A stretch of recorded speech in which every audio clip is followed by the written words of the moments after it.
Hello, this is Mr. Wolf, and we are continuing to read Chains by Laurie, Halse, Anderson, and we are on to Chapter 10. Thursday, June 6th, 1776. The people of New York, why the people are magnificent. In their carriages, which are numerous, in their house furniture, which is fine, in their pride and conceit, which is inimitable, in their profaneness, which is intolerable, in their want of principle, which is prevalent, and in their Toryism, which is insufferable. Letter from Patriot Colonel Henry Knox to his wife, Lucy. Lady Seymour was the first to leave, followed soon after by the gentleman in the library. Lockton and Madame retired upstairs, releasing Ruth for the evening and leaving me with the cleaning up. For supper we ate the remainders from the plates of ink-stained and gold buttons, cold tongue and brown bread. Ruth ate 3 bites, then laid her head down on the table. When Becky left for the night, I held my sister's hand and walked her down the steep stairs.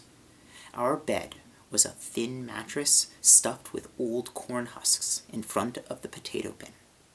I helped her out of her skirt and removed my own.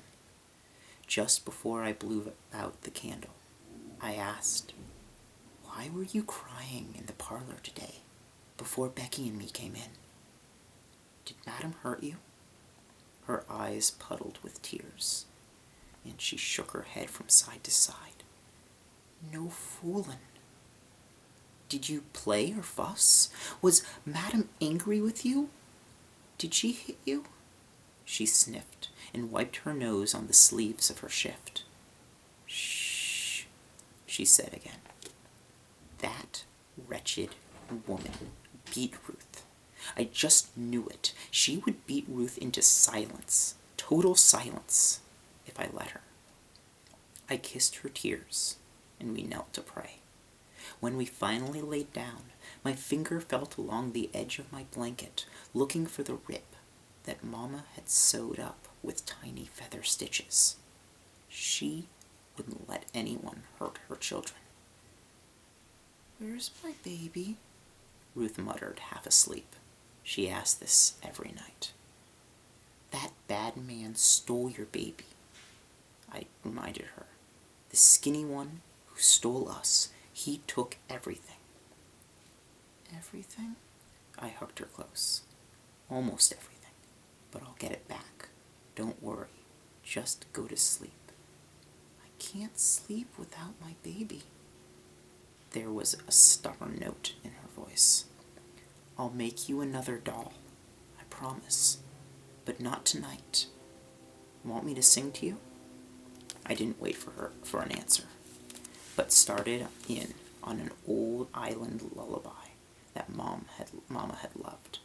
Ruth lay quiet, her breath steady and slow. By the time the song was over, she was fast asleep. I waited a full hour until the clock struck 11, then slipped out from under the blanket and put my skirt back on.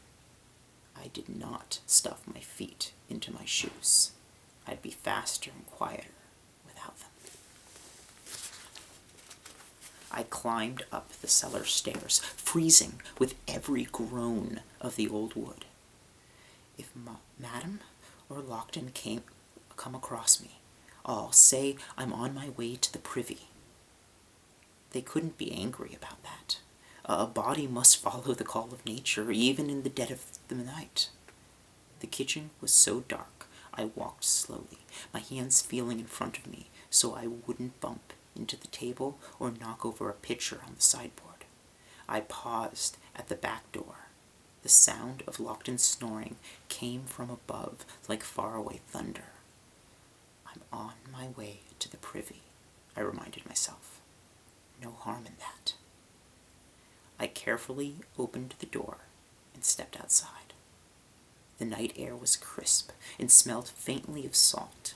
I tiptoed down the back steps and flew past the privy and around the side of the house to the gate, which hid in the shadows. My heart pounded so loud I felt sure it would wake the entire street. I had only to open the gate latch and step out. My hand would not move. If I opened the gate, I would be a criminal. Slaves were not allowed out after sunset without a pass from a master. Anyone who caught me could take me to jail. If I opened the gate, a judge could order me flogged. If I opened the gate, there was no telling what punishment Madame would demand. If I opened the gate, I might die of fright. I leaned my head against the gate.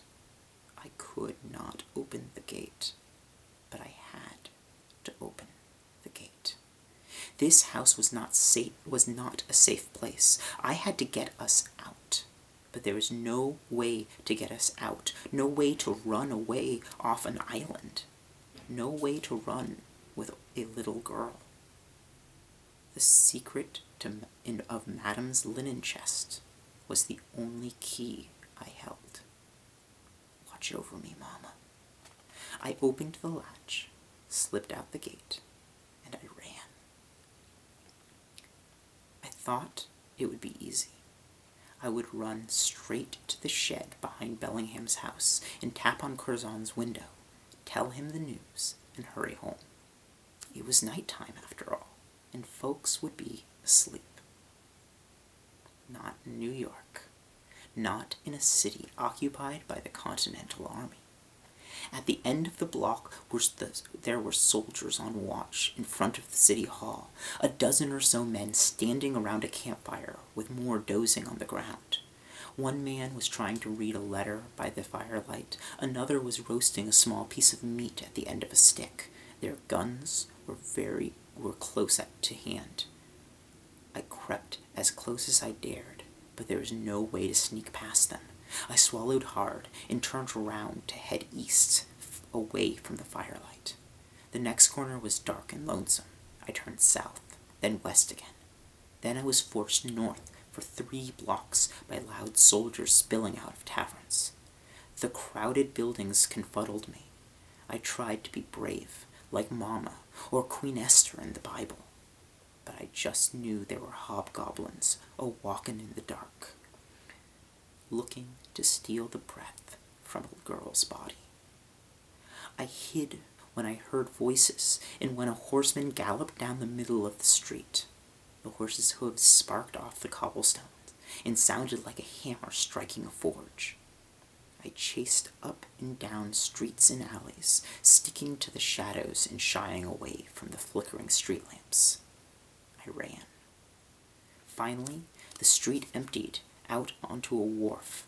I had reached one of the 2 rivers that sheltered New York Island, but I couldn't tell if I was looking at the East River or the North. I ventured out farther into the street. Relaxed men told loud jokes to each other. On the waterfront, a tin whistle played, and a small dog yipped. The masts of ships grew thicker to my right. That was my heading.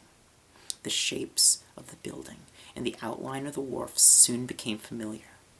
There was the dock that Hartshorn had tied to, and there was Bellingham's building. I snuck down the alley to the shed window that Curzon described. This was the end of my quest. I took a deep breath, said a prayer, and rapped on the window. Nothing happened. I started to rap again, then stopped. What if this is the wrong window? The wrong house? What if the person within thinks me a thief in the night or a murderer? What if... Country? A puzzled voice called to me from the shadows of the back end of the tavern, a few buildings down. Every window in the tavern was lit up, and the air loud with angry shouts of men deep in argument. "Are you speaking to me?" I said, trying to keep my voice from shaking. "What are you doing here?" Curzon stepped out of the shadows and motioned for me to join him. I dashed toward him, keeping to the edge of the tavern candlelight. I have news. Of Lockton? And more. I quickly told him everything I had seen and heard. Is the money still there? He finally asked. A portion, I said. The gentlemen took some with them, but Lockton placed the rest back in the chest. Then I was sent to fetch more wine. The chest was gone by my return. He nodded gravely. Will this be enough to send us home? I asked. Can they get us on a ship tomorrow? I can have Ruth at the docks by sunup. He raised both of his hands. Go home and sleep. I'll take your news to Master Bellingham. I expect the committee will visit Lockton tomorrow. Whatever you do, don't let on that you were the informant. Why not? I asked.